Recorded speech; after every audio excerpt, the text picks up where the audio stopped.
ఈరోజు video Leo గురించి కాదండి. నా మెమరీస్ ఇలా యూట్యూబ్‌లో ఉంటాయి గదా! ఎప్పటికైనా అని ఫోన్ క్లియర్ చేస్తుంటే కొన్ని ఫోటోస్, వీడియోస్ కనిపించాయి. అందులో పర్వాలేదు పెట్టొచ్చు అన్నవి మాత్రం పెడుతున్నానండి. ఇది మా ఇల్లు కట్టకముందు మేము స్థలం కొనుక్కున్నప్పుడు దిగిన ఫోటోస్ అనమాట. ఈ ఫోటోస్ చూడటానికి విచిత్రంగా ఉన్నా ఈ రాళ్ళ గుట్ట మీద కూర్చొని నేను ఇది నా రాళ్ళు నా ఇంటి కోసం తెచ్చారు అని చెప్పి చాలా ఆనందంగా దిగిన ఫోటో అండి. ఇది శంకుస్థాపన ఫోటోలు.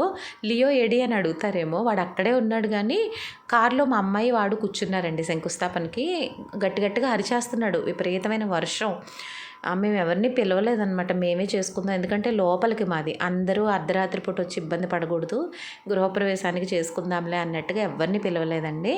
మేము మాత్రమే ఉండి చేసుకున్నాము. ఇది నెక్స్ట్ డే అక్కడ మట్టి అది వేయించేసిన తర్వాత పనులు మొదలు పెడతారు కదా, అప్పుడు అనమాట. లియోగడు చూడండి, ఆడు కింద కూర్చున్నాడని నా చున్నీ ఉంటే కింద వేశాను.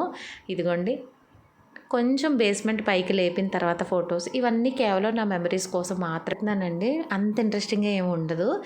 ఎవరికైనా అన్ఇంట్రెస్టెడ్గా అనిపిస్తే స్కిప్ చేసేయండి. ఎందుకంటే ఇప్పటికే చాలా వీడియోస్, ఫొటోస్ డిలీట్ అయిపోయాయండి. ఎప్పటికప్పుడు స్టోరేజ్ లేదని చెప్పి తీసేస్తున్నాను. మీరు స్టార్టింగ్లో చూసిన ఫోటో ఉంది కదా నాది, మా అబ్బాయిది, అక్కడ నేను లియోని పట్టుకుని వీడియోస్ కూడా దిగాను. అయ్యే పెట్టాలనుకున్నాను కానీ అవి అసలు కనిపించలేదు, డిలీట్ అయిపోయినట్టున్నాయి. ఇవి గుమ్మ ముహూర్తానికి.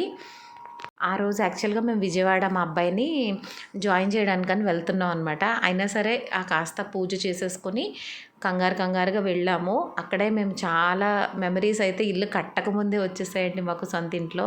ఎందుకంటే చివరి వరకు మనం ఇక్కడే ఉండబోతున్నాము అని అన్నీ ఇక్కడే చేసుకోవడం స్టార్ట్ చేసాము. ఇది గృహప్రవేశానికి ఎంత కష్టపడి చాలా ఇబ్బంది పడి ఇల్లు కట్టించామనేది మాతో పాటు ఫస్ట్ నుంచి చూస్తున్న మీ అందరికీ కూడా తెలుసు. ఇల్లు కట్టి చూడు, పెళ్లి చేసి చూడు అని పెద్దవాళ్ళు ఊరికే చెప్పలేదండి. చాలా చాలా కష్టం ఇల్లు కట్టడం అనేది. అది వ్యయ ప్రయాసలతో కూడుకున్నదండి. మనకి డబ్బు అందుబాటులో ఉండాలి, అలాగే మనకి చాలా కష్టమైపోతుంది కూడా. అవన్నీ మన చిన్నది పెద్దది అని కాదండి, ఇల్లు కట్టుకోవడం అంటేనే ఒక బాధ్యత.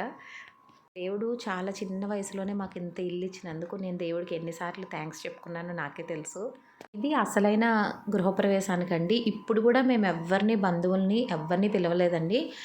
పాలు పొంగించడానికి మా పాపకి కొంచెం ఇబ్బంది అని చెప్పి మా సిస్టర్ని పిలిచాము. ఎందుకంటే మా హస్బెండ్ ఒక్కరే అనమాట, ఆడపిల్లలు లేరు. దానివల్ల మా చెల్లిని పిలిచాము. చెల్లి వరుస అయిన వాళ్ళు కూడా ఎవరు దగ్గరలో లేరు అని చెప్పి అత్తయ్య గారు, నేను, మా వారు, పిల్లలు, అంతేనండి. పక్కన రిద్దు వాళ్ళ పేరెంట్స్ వచ్చారు. అంతే, చాలా తక్కువ మందితోనే మేము గృహప్రవేశం చేసుకున్నాము. ఎందుకంటే అర్ధరాత్రి ముహూర్తం వచ్చిందండి. మాకు ఏంటో మా పెళ్లి దగ్గర నుంచి ప్రతిదీ అర్ధరాత్రి ముహూర్తాలు వస్తాయి. ఆ టైంలో అందరినీ ఇబ్బంది పెట్టడం కరెక్ట్ కాదు. ఎందుకంటే వాష్రూమ్స్ కూడా ఏం అవ్వలేదు. ఎవరైనా వచ్చినా ఆ నైట్ ఉండాలి అని అంటే ఎక్కడికి వెళ్తారు వాష్రూమ్స్కి. అందుకే ఎవరిని పిలవలేదండి. తర్వాత మీ అందరికీ తెలుసు కదా, వేరే ముహూర్తం పెట్టించుకొని గట్టిగా చాలా గ్రాండ్గా గృహప్రవేశం అయితే చేసుకున్నాము. మా తమ్ముడు మాత్రమే వచ్చాడండి. అప్పుడు మా ఫాదర్కి కూడా హెల్త్ బాగాలేదనమాట. అర్ధరాత్రి మా రోడ్లు కూడా అస్సలు బాగుండవు. ఆ టైంలో ఇంక వాళ్ళని తీసుకురాకూడదని చెప్పి మా తమ్ముడిని ఒక్కడే దగ్గరుండి అన్నీ చూసుకున్నాడు. ఇప్పటికే చాలా వీడియోస్ డిలీట్ అయిపోయాయండి. నేను మీకు పెట్టే 3 నిమిషాల వీడియోకి నేను ఒక 15-20 నిమిషాల వీడియో షూట్ చేస్తానండి. దాన్ని కట్ చేసి మీకు ఏది ఇంట్రెస్టింగ్గా ఉంటుంది అనేది మాత్రమే ఉంచుతాను.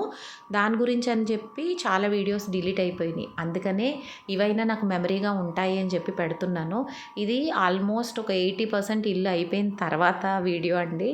అప్పటికి ఇంకా గ్లాస్ కానీ అవి ఏం పెట్టలేదు, కబోర్డ్స్ కానీ అవి ఏం చెయ్యలేదు. మళ్ళీ నేను డిలీట్ చేసేస్తే ఇది నేను మళ్ళీ చూసుకోవడానికి ఉండదు అని చెప్పి మాత్రమే పెడుతున్నాను.